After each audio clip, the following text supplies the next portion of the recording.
Hello friends, मैं सोनिया स्वागत करती हूँ आपका अपने YouTube channel SL magic tricks में।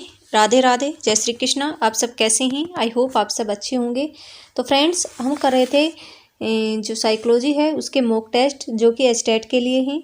तो ये जो हमारा मॉक टेस्ट रहेगा ये 6 नंबर का रहेगा। इससे पहले अगर आपने नहीं देखे हैं तो सबसे पहले आप उनको देखिए, क्योंकि जो टाइम है वो बहुत कम है, इसलिए हमें मॉक टेस्ट करने से मॉक टेस्ट के द्वारा ही आपकी जो साइकोलॉजी है कि जो सीरीज़ है उसको कंप्लीट करवा रही हूँ।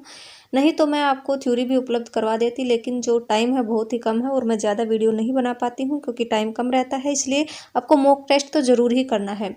आप इसे लगाइए और देखिए कि आपका कितना स्कोर हो रहा है। नहीं तो आप अच्छे से थ्योरी पढ़िए, उसके बाद फिर ये टेस्ट लगाइए।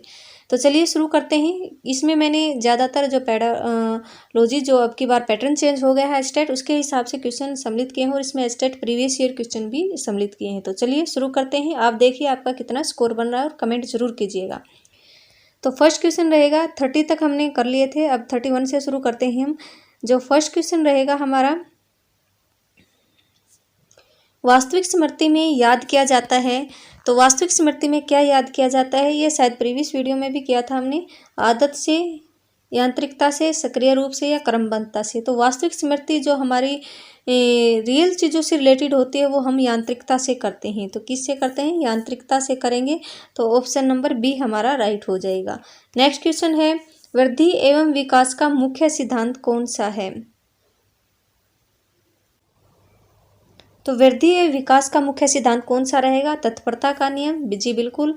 जो हमारा विकास है वो निरंतर चलता रहता है। एकता का नियम, एक दूसरे से एकरूपता या एक दूसरे से ये जो सभी विकास में जुड़े हुए हैं, एकता का नियम भी रहेगा। व्यक्तित्व अंतर का सिद्धांत ये नहीं आएगा। व्यक्तित्व अंतर का सिद्धांत वृद्धि और विकास का कोई सिद्धांत नहीं है। तो ऑप्शन नंबर सी सही हो जाएगा हमारा। ऑप्शन नंबर सी सही हो जाएगा। तो इसमें कुछ और विकास के सिद्धांत भी हैं जिनको आपको याद रखना है। एक है प्रीमार्जिता का सिद्धांत। प्रीमार्जिता का सिद्धांत क्या होता है कि जो हमारा विकास है उसको हम शिक्षा प्रक्रिया के द्वारा प्रीमार्जित कर सकते हैं। इसको बोला जाता है प्रीमार्जिता का सिद्धांत। प्रीमार्जिता का सिद्धांत। और एक दो और सिद्धांत है जिसके बोले, एक निश्चित पूर्व कथनीय प्रतिरूप का सिद्धांत होता है, या जिस पूर्व कथनीय प्रतिरूप के सिद्धांत में जो विकास है वो पहले क्या होता है, पूर्व पैटर्न के हिसाब से होता है कि पहले जो बच्चा है उसका सिर आता है, फिर पैर आते हैं, फिर हाथ आता है, इस तरह से ये आगे बढ़ता है। तो इसको मस्त का धोमुखी भी बोला जाता है। हिंदी में मस्त को धोमुखी भी बोला जाता है क्योंकि इसमें बच्चे का पहले क्या मस्तक या सिर आता है। नेक्स्ट है, निम्नलिखित में से किस आयु में बालक का सामाजिक व्यवहार निश्चित होता है? यह पूछा है कि सामाजिक व्यवहार किस आयु में निश्चित हो जाता है बच्चे का। हमें पता है बच्चा जब जन्म लेता है तो उसमें सामाजिकरण का जो व्यवहार है वो बिल्कुल नहीं होता है, तो वो सामाजिक नहीं होता। शैशवावस्था में बच्चा न तो सामाजिक होता है और न ही असामाजिक होता है। तो क्या होता है, निरपेक्ष सामाजिक होता है। शैशवावस्था में अगर पूछा जाए कि बच्चा कैसा होता है, सामाजिक होता है, असामाजिक होता है, नहीं, वो निरपेक्ष सामाजिक होता है। उसमें न तो सामाजिकता की भावना होती है और ये भी नहीं कह सकते कि बिल्कुल नहीं होती है, तो वो निरपेक्ष सामाजिक होता है।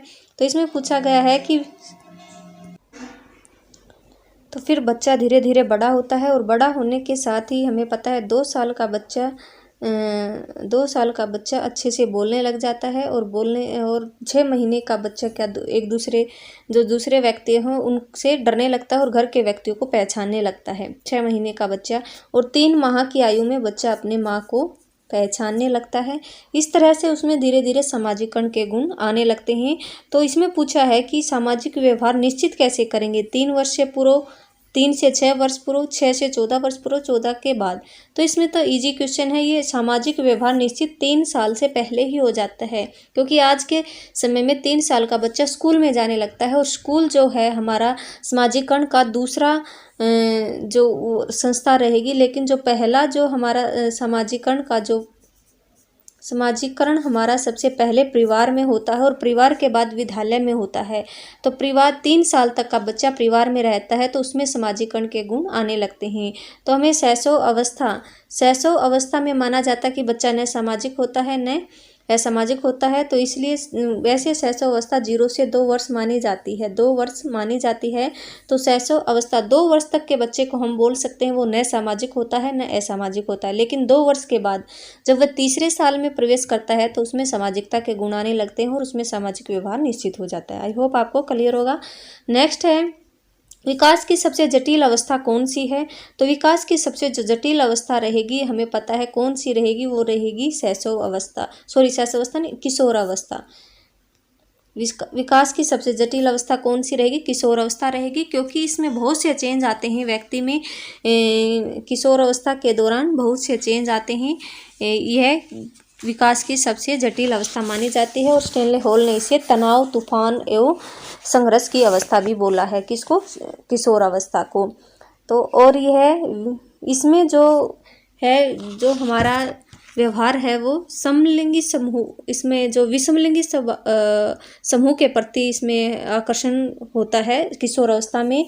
और जो बाल्यावस्था है उसमें समलिंगी समूह भावना उत्पन्न होती है कि जो हमारा जो बच्चा है वो जैसे लड़का है तो लड़के के साथ खेलता है घुल मिल के, लेकिन जो किशोरावस्था में है लड़का लड़की के प्रति आकर्षित होता है, तो इसका मतलब होता है विषमलिंगी समूह भावना उत्पन्न होती है। तो ये भी आपको याद रखना, कई बार पूछा जाता है।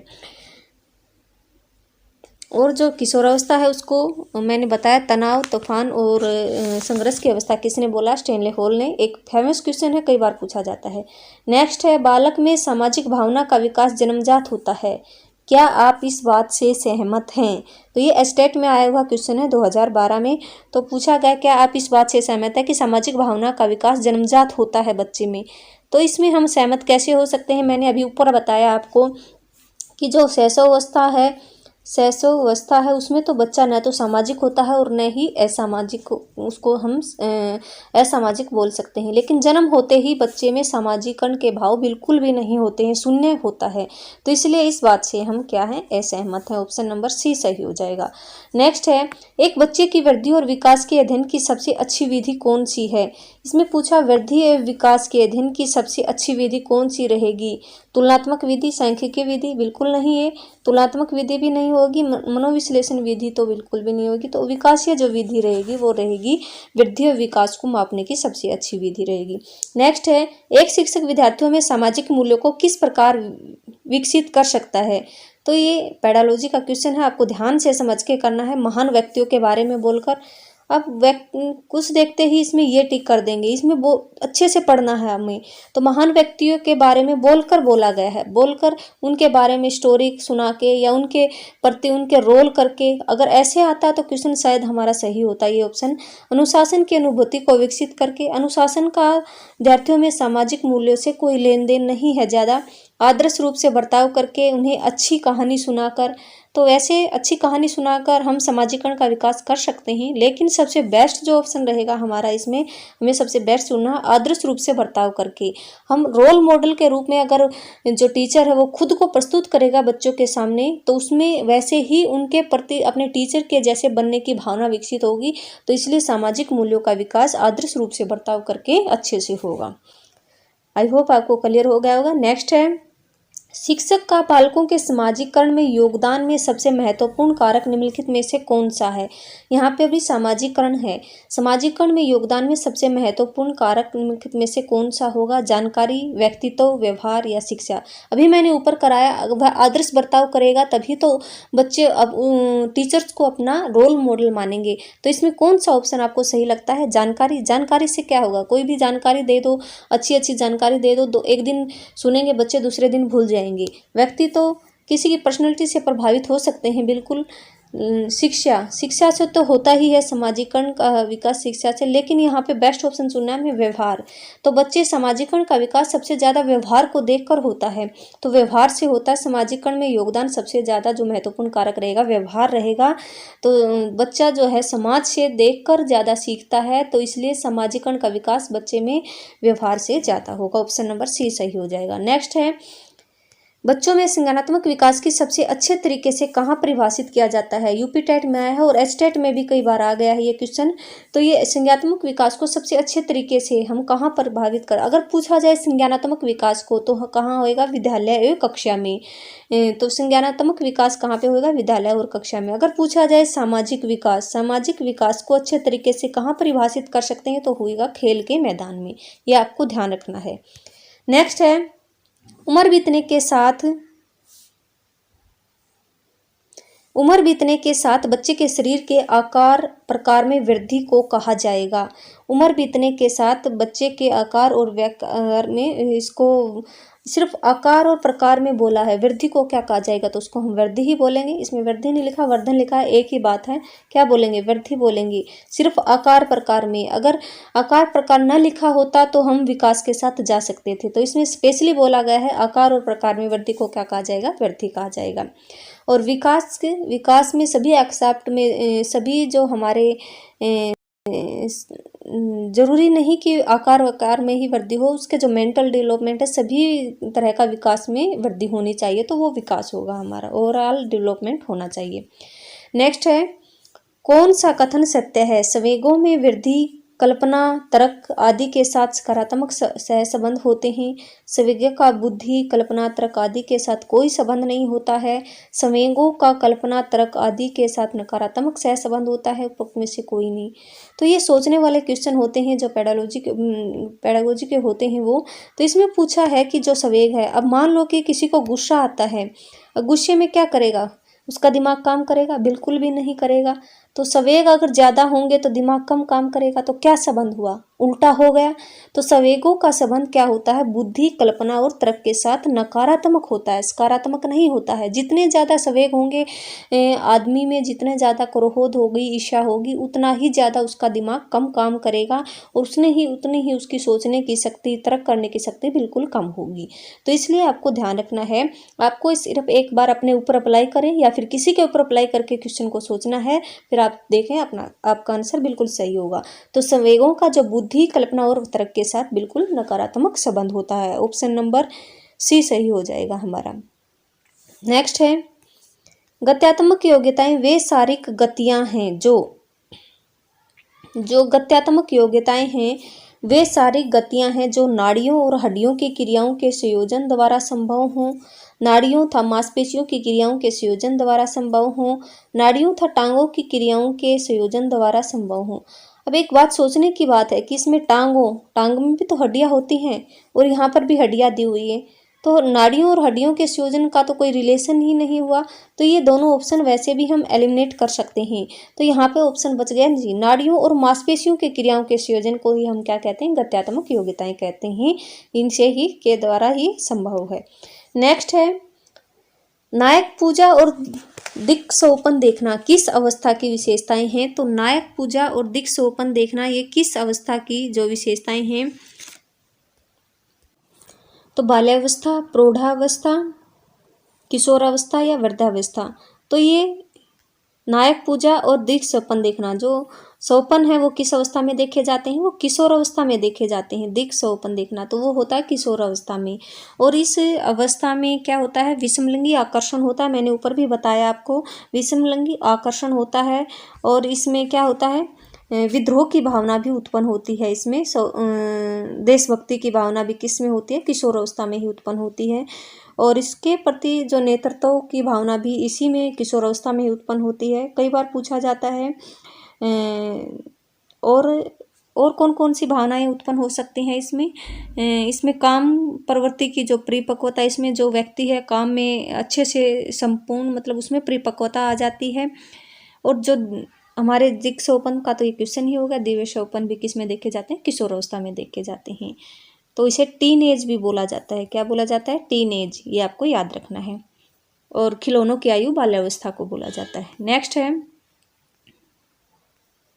मानव मन को प्रभावित करने वाला कारक कौन सा है? अब हमारे मन को कौन कौन से कारक प्रभावित कर सकते हैं? आप सोच के देखिएगा। व्यक्ति की रुचियां, बिल्कुल जिस चीज़ में इंटरेस्ट होगा वही काम करने में उसका ज़्यादा मन लगेगा। अभिरुचियां भी बिल्कुल, वातावरण भी बिल्कुल। तो उपरोक्त सभी सही आंसर हो जाएगा। नेक्स्ट है, ये हो गया हमारा नहीं, गत्यात्मक योग्यता के विकास पर गत्यात्मक योग्यता के विकास पर केवल अधिगम का प्रभाव पड़ता है, केवल परिपक्वता का प्रभाव पड़ता है, न परिपक्वता और न ही अधिगम का प्रभाव पड़ता है। परिपक्वता और अधिगम दोनों का प्रभाव पड़ता है। अब जो हमारी नाड़ियों या मांसपेशियों से संबंधित जो भी हम कार्य करते हैं उसको बोला जाता है शायद गत्यात्मक योग्यताएं। तो उसमें पूछा गया कि उसमें किसका योगदान ज़्यादा होता है, तो हमारे जो बढ़ेंगे उसके साथ ही हमें अच्छे से पकड़ना आएगा, अच्छे से हम क्या हमारी पकड़ बनेगी किसी भी चीज़ पर, तो उसमें परिपक्वता और अधिगम दोनों का प्रभाव पड़ता है। सीखते हैं हम उससे भी प्रभाव पड़ता है और जो हमारे साथ साथ बढ़ते हैं उससे भी हमारा प्रभाव पड़ता है। नेक्स्ट है, कौन सा अभिवृद्धि और विकास का सिद्धांत नहीं है? मैंने ऊपर भी करवाया आपको, कौन सा अभिवृद्धि और विकास का सिद्धांत नहीं है? समान प्रतिमान का सिद्धांत, बिल्कुल समान प्रतिमान का सिद्धांत। एक समान दिशा से सभी का विकास होता है। विशिष्ट से सामान्य क्रियाओं का सिद्धांत, सतत विकास का सिद्धांत, व्यक्तिगत विभिन्नताओं का सिद्धांत। तो इसमें पूछा गया है कि कौन सा विकास का सिद्धांत नहीं है, तो इसमें जो सिद्धांत नहीं होगा वो होगा विशिष्ट से सामान्य क्रियाओं का सिद्धांत, विकास का सिद्धांत नहीं होगा। सामान्य से विशिष्ट होता है विकास का सिद्धांत, विशिष्ट से सामान्य क्रियाओं का सिद्धांत नहीं होता है। तो सतत विकास का भी सिद्धांत होता है, समान प्रतिमान का भी सिद्धांत होता है और व्यक्तिगत विभिन्नताओं का भी सिद्धांत होता है। नेक्स्ट है, मानव समाज की मौलिक इकाई के रूप में समाजीकरण का प्रथम साधन निम्नलिखित में से कौन सा है? मैंने अभी ऊपर बताया था आपका, जब समाजीकरण का क्वेश्चन आया था तो सबसे पहला जो साधन रहेगा समाजीकरण का कौन सा रहेगा? परिवार रहेगा। अगर दूसरा पूछा जाए तो कौन सा रहेगा? विद्यालय रहेगा। नेक्स्ट है, जब संवेग होते हैं तब शारीरिक परिवर्तन नहीं होते हैं, शारीरिक परिवर्तन कभी कभार होते हैं, शारीरिक परिवर्तन अवश्य होते हैं। तो अभी आप ही सोच के देखिएगा कि बहुत ज़्यादा गुस्सा आ रहा है आपको या फिर किसी से जलन हो रही है तो आपके शरीर में परिवर्तन होता है? जी बिल्कुल होता है। क्रोध आएगा तो कैसे? बिल्कुल लाल हो जाएगा क्रोध से। और क्या बहुत ज़्यादा दिन तक कोई गुस्सा करेगा तो क्या हो जाएगा? उसका शरीर दुबला पतला होने लग जाएगा। तो ये क्या शारीरिक परिवर्तन अवश्य होते हैं। ऑप्शन नंबर सी सही हो जाएगा। नेक्स्ट है, विकास खालिस्तान से खालिस्तान की ओर बढ़ता है, डैश से डैश की ओर बढ़ता है, तो इसका राइट आंसर हो जाएगा सामान्य से विशिष्ट की ओर बढ़ता है। नेक्स्ट है, नवीन जानकारी को शामिल करने के लिए वर्तमान स्कीमा अवधारणा में बदलाव की प्रक्रिया क्या कहलाती है? अनुकूलन, आत्मसातकरण, समायोजन। तो ये होएगा हमारा समायोजन। अगर जो नवीन जानकारी अगर हम कहीं किसी नई जगह पर जाते हैं, जैसे एग्जाम्पल के तौर पर कोई भी गांव का व्यक्ति शहर में जाता है और वहाँ पर देखते हैं कि खाना खड़े होकर खाते हैं, लेकिन गांव में व्यक्ति ज़्यादातर बैठ के खाना खाते हैं। अगर किसी पार्टी में जाते हैं तो अपने आप खाना लेना होता है, लेकिन वहाँ पर जो गांव में है खाना डाल के दिया जाता है। तो इसमें अब तो जो चेंजेज है वो आ रहा है गांव में भी और शहर में भी, तो अपने आप को चेंज करेगा। देखिएगा सभी लोग अपनी अपनी प्लेट उठा रहे हैं और अपने आप खाना ले रहे हैं, तो वो भी अपने आप खाना लेगा। तो इस तरह से उसने क्या किया, अपनी जो अवधारणा में उसने बदलाव किया, और इस बदलाव को क्या बोलेंगे हम? समायोजन बोलेंगे। नेक्स्ट है, विकास के संबंध में क्या सही नहीं है? विकास के संबंध में क्या सही नहीं है? कार्यक्षमता में वृद्धि, स्वभाव या दृष्टिकोण में परिवर्तन, आकार में बदलाव, व्यवहार में बदलाव। क्या सही नहीं है ये पूछा है। विकास के संबंध में क्या सही नहीं जरूर आपको देखना है। तो इसमें क्या सही नहीं है? तो विकास क्या, कार्यक्षमता में वृद्धि होगी तो विकास क्या कहता है कि कार्यक्षमता में विकास होगा तो वृद्धि होगी? जी बिल्कुल।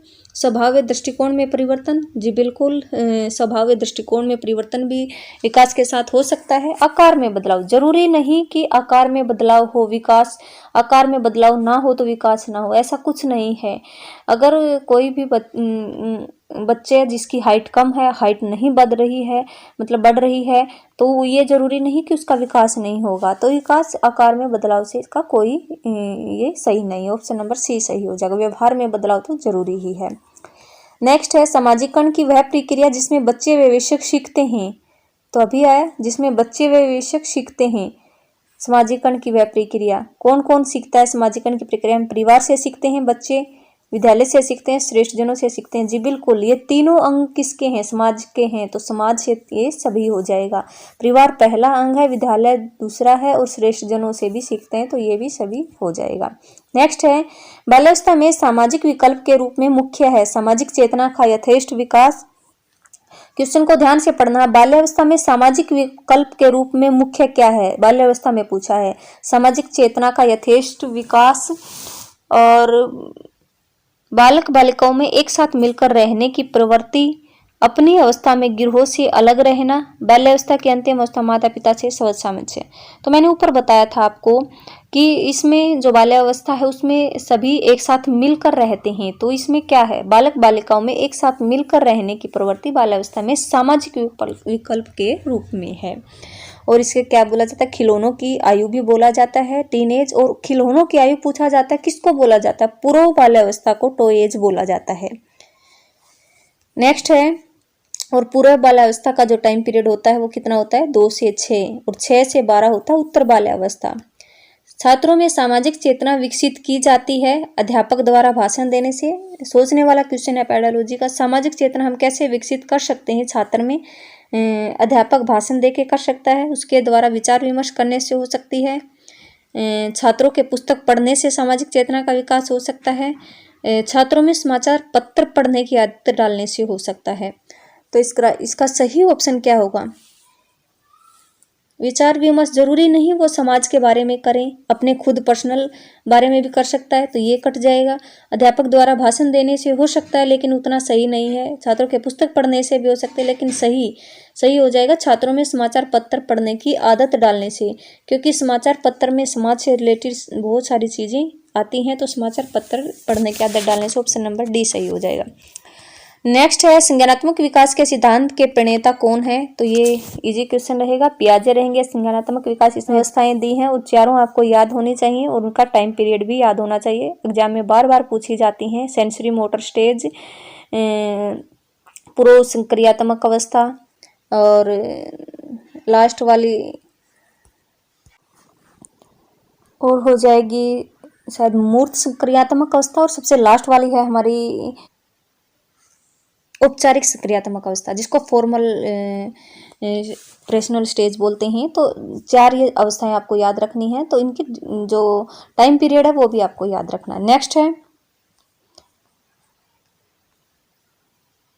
सामान्य बालक प्राय आयु में बोलना सीखते हैं। सामान्य बालक आयु में बोलना कब सीख जाते हैं? तो 11 महीने में सामान्य बालक आयु में बोलना सीख जाते हैं। खिलौनों की आयु कहा जाता है, मैंने ऊपर आपको बता दिया, इसे बार बार रिपीट करने की जरूरत नहीं है। किसको कहा जाता है? टॉय एज बोला जाता है पूर्व बाल्यावस्था को। नेक्स्ट है, अनुकरण व दोहराने की तीव्र प्रवृत्ति किस अवस्था में पाई जाती है? अनुकरण व दोहराने की तीव्र प्रवृत्ति किस में पाई जाती है? शैशव अवस्था में पाई जाती है। नेक्स्ट है, मानव जाति में कौन से व्यक्तिगत निर्धारक तत्व होते हैं जो मानव जाति की विविधता को बताते हैं? तो यहाँ पे पूछा है व्यक्तिगत निर्धारक तत्व कौन से होते हैं जो मानव जाति की विविधता को बताते हैं? तो ये कौन से होते हैं? आनुवांशिकता एवं पर्यावरण की अंतःक्रिया। ऑप्शन नंबर सी सही हो जाएगा हमारा, ऑप्शन नंबर सी सही हो जाएगा। नेक्स्ट और लास्ट क्वेश्चन रहेगा इस वीडियो का, निम्न में से कौन से जन्मजात अभिप्रेरक नहीं है? जन्मजात अभिप्रेरक कौन सा नहीं है? जन्म से ही हमें भूख लगती है, प्यास लगती है और नींद भी जन्म से ही आती है, तो जन्मजात अभिप्रेरक कौन से नहीं है? सुरक्षा नहीं है, ऑप्शन नंबर डी सही नहीं है इसका। तो ये सभी थे, ये क्वेश्चन थे हमारे, ये हमारा टेस्ट था। इसमें मैंने जो इंपॉर्टेंट क्वेश्चन है उन्हीं को शामिल किया। अगर आपको वीडियो पसंद आई हो तो प्लीज़ लाइक करें, चैनल को सब्सक्राइब करें। मिलते हैं नेक्स्ट वीडियो में। Thank you so much.